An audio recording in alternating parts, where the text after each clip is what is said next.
Lakad lang ako ng lakad. Di ko alam kung saan ako patutungo nito.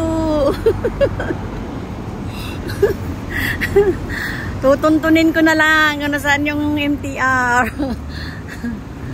Ay, nako. Ilang. Hindi naman ako mawawala siguro, no? Pero wag kang, buti na lang at nasa lilim na ako ng mga building. Mainit kaya.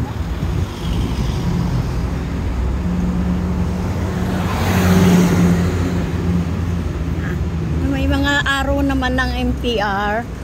Mayroon dyan kanina dyan, oh. Kaya lang, ewan ko, kaya subukan kong maglakad muna rito. Yan.